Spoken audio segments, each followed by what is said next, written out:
السلام عليكم، معكم خديجه. كنرحب بكم في القناه ديالي خديجه شانيل. كنتمنى ان شاء الله تلقاكم هذا الفيديو بخير على خير وبصحه جيده ربي ان شاء الله. اليوم غادي نشارك معكم شباكيه. واخا هذا الفيديو ديال الشباكيه غادي يجي معطل، غيجي حتى رمضان ان شاء الله عاد غتشوفوه، ولكن قلت نشارك معكم وصافي.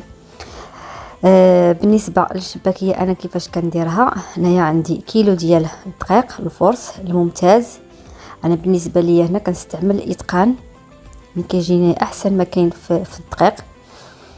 هنايا واحد معلقه ديال مع مراش ديال الملحه ضروري، معلقه صغيره ديال الحلوى ديال الخميره ديال الحلوى عفوا، معلقه كبيره ديال القرفه اللي نغربلوها ضروري،